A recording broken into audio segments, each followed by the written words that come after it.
बिस्मिल्लाहिर्रहमानिर्रहीम अस्सलाम वालेकुम। जी बेटा, कैसे हैं आप? उम्मीद है कि सब खैरियत से होंगे। आज की वीडियो मोस्ट इंपॉर्टेंट वीडियो है, बल्कि ये कहना गलत नहीं होगा कि अभी तक मैंने जितनी वीडियोस बनाई हैं उनमें सबसे अहम जो वीडियो है वो आज की वीडियो है। आखिर आज की वीडियो में क्या हम बात करने जा रहे हैं? आज हम सीखने जा रहे हैं ऐसी चीज जो हर बच्चे का ख्वाब है। अब हर बच्चा चाहता है कि वो 40%, 30%, 50% मार्क्स ना ले, बल्कि 80, 90, 95, 97, 98%, 100% तक जाए।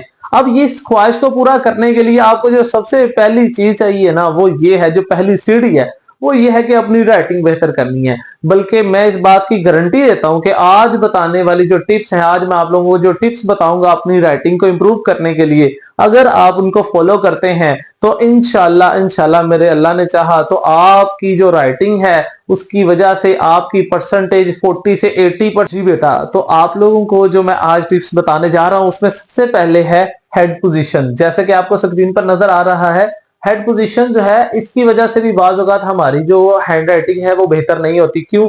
आपका जो सर जो है वो हेड थोड़ा सा ऐसे ज्यादा झुका होता है। बाज बच्चे क्या करते हैं, बाज बच्चे तो वो पेपर के बिल्कुल ऐसे नजदीक जाकर लिख रहे होते हैं। तो आप लोग देखें, अपनी जो बॉडी है उसका पोस्चर आप सीधा रखें। आपका हेड पोजीशन जो है वो बिल्कुल सीधा होना चाहिए। तो अपनी हेड पोजीशन को बेहतर करेंगे, ये एक टिप है। इस तरह की मजीद टिप्स आपको बताता हूं, जिसको फॉलो करेंगे तो आपकी इंशाल्लाह इंशाल्लाह आपकी हैंड राइटिंग काबिल बेहतर, बल्कि बहुत बेहतर हो जाएगी।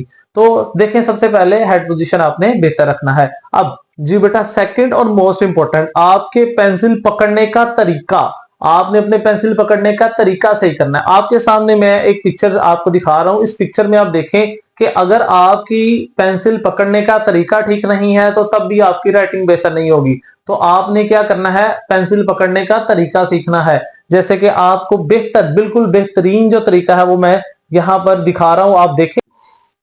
जी बेटा, जो नंबर 3 है, नंबर 3 में क्या करते हैं बच्चे कि पेपर बोर्ड या जो आपका रजिस्टर या कॉपी है जिस पर आप लिख रहे होते हैं, आप क्या करते हैं कि आप ना वो जो आपका रजिस्टर है या पेपर बोर्ड है उसको टेढ़ा आपने रखा होता है, इस तरह लिखा होता है। बाद इस तरह बच्चे रखते हैं, उनके लिखने से, पेपर बोर्ड को टेढ़ा करने से भी आपकी राइटिंग खराब होती है। तो पेपर बोर्ड की भी आपने जो साइड है वो अपनी तरफ बिल्कुल बिल्कुल सामने हो, ताकि आपको लिखने में आसानी हो और आपकी राइटिंग काबिल बेहतर हो जाए। तो ये वो टिप्स हैं जिनको फॉलो करके आप अपनी राइटिंग को बहुत बेहतर कर सकते हैं।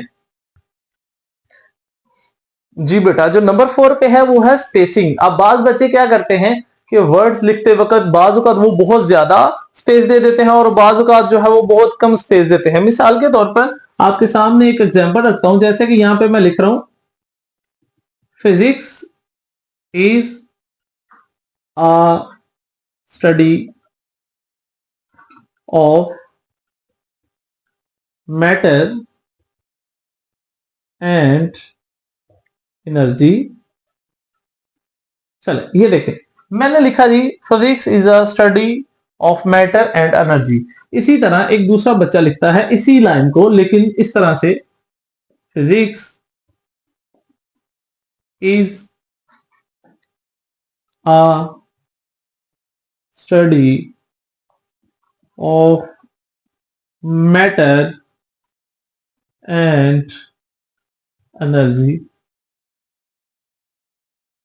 अब जरा गौर करें, सेम है, मतलब सेम लाइन यहां पर भी है वहां पर भी है, लेकिन ये जिस बच्चे ने लिखा है उसने क्या किया है कि एक प्रॉपर स्पेस दिया हुआ है। मतलब जितना इन दोनों वर्ड्स के दरमियान में स्पेस है, सेम यहां पर भी तकरीबन उतना ही है और यहां पर भी तकरीबन उतना ही है। जिससे क्या होता है कि लिखा हुआ जो होता है वो खूबसूरत लगता है, ठीक है। लेकिन यहां पर देखें, यहां पर क्या किया उसने, यहां पर बहुत कम स्पेस है और यहां पर बहुत ज्यादा स्पेस है। तो कहीं पर कम स्पेस रख दिया, कहीं पर बहुत ज्यादा स्पेस रख दिया। उस कम और ज्यादा स्पेस रखने की वजह से क्या हुआ, आपका पेपर खूबसूरत नहीं लग रहा। तो जब एग्जामिनर, मतलब जो पेपर चेकर है, उस पर बैड इंप्रेशन गया तो समझो आपके नंबर कट गए। उसको यही लगना कि ये बच्चा नालायक है, ये कुछ नहीं कर सकता, ठीक है। तो ये रही हमारी टिप नंबर 4। जी बेटा, जो नंबर 5 टिप है उसमें क्या करना है, आपने स्पीड नहीं लगानी। जब बच्चे स्पीडी काम करना शुरू करते हैं ना, तो वो स्पीड से लिखते लिखते लिखते क्या करते हैं, बहुत सी गलतियां कर देते हैं और उनका जो पेपर होता है वो कुछ इस तरह का होता है। तो इस तरह का पेपर जो है वो चेकर जो है वो चेक नहीं करता, इतना उसके पास टाइम ही नहीं है। क्योंकि बोर्ड में हर बंदे की ये कोशिश होती है कि ज्यादा से ज्यादा पेपर चेक करे। तो वो क्या कर रहे होते हैं, इस तरह का जब फजूल आपने लिखा होना है तो वो कोई चेक करेगा? कोई भी नहीं चेक करेगा। लिहाजा वो क्या करेगा, क्रॉस लगाएगा, आगे जाएगा, क्योंकि उसके पास टाइम ही नहीं है। तो अपने स्पीडी काम नहीं करना, बहुत तेज नहीं लिखना। अब बात यह है, कुछ बच्चे ये सोच रहे होंगे सर स्पीड से नहीं लिखेंगे तो पेपर पूरा अटेम्प्ट नहीं होगा। नहीं बेटा, ऐसा नहीं है। अभी आपके पास बोर्ड के एग्जाम में टाइम है, आप अभी से प्रैक्टिस शुरू करें।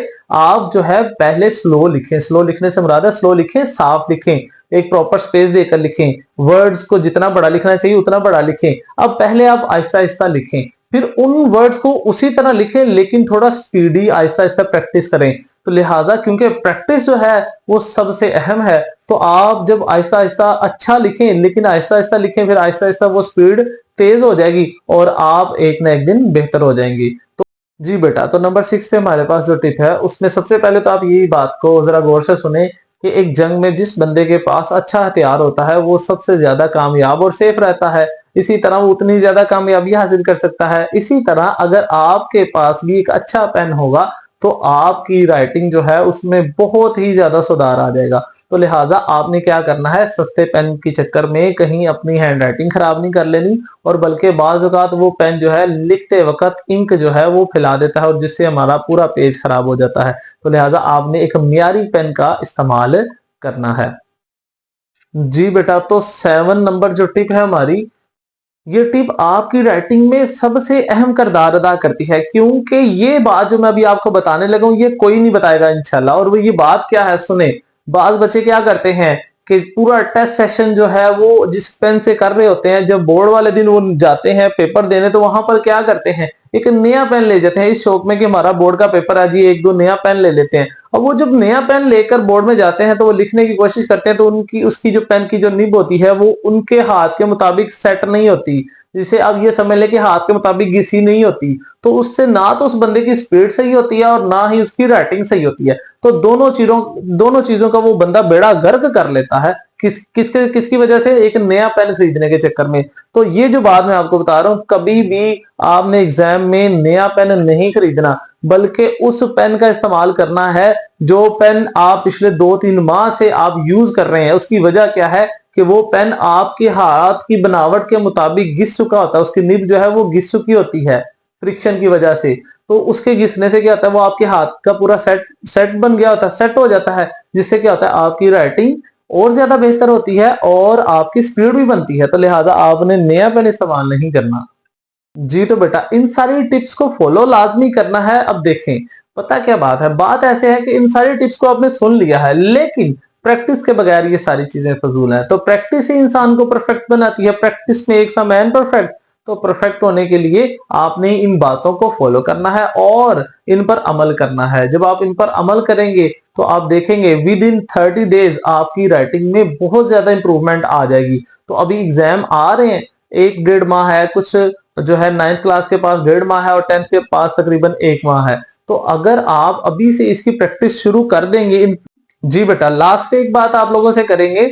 बहुत से बच्चे जो है वो मुख्तलिफ कमेंट्स करते हैं और मुख्तलिफ चीजें पूछते हैं, मुख्तलिफ राय लेते हैं। अब आपने क्या करना है, आपने कमेंट सेक्शन में अपने मसाइल को जो है डिस्कस करना है, और जिस मसले पर सबसे ज्यादा कमेंट आए होंगे अगली वीडियो जो है मैं उसी पर बनाऊंगा और उन्हीं चीजों का आपको सोल्यूशन आपके सामने रखूंगा। तो आपने कमेंट सेक्शन में लाजमी बताना है आपके जो भी मसाइल है, ताकि उन पर मैं एक पूरी वीडियो बना सकूं। तो लिहाजा ये जो आपको मैं ये टिप्स देता हूं, ये बहुत ज्यादा रिसर्च और मुख्तलिफ टीचर्स से मशवरा करने के बाद मैं ये सारी वीडियो बनाता हूं। तो आप लोगों अगर इस पर फॉलो करोगे, इंशाल्लाह इसका जो रिजल्ट है वो पॉजिटिव वे में आपको मिलेगा। अपना ख्याल रखिएगा। अल्लाह हाफिज।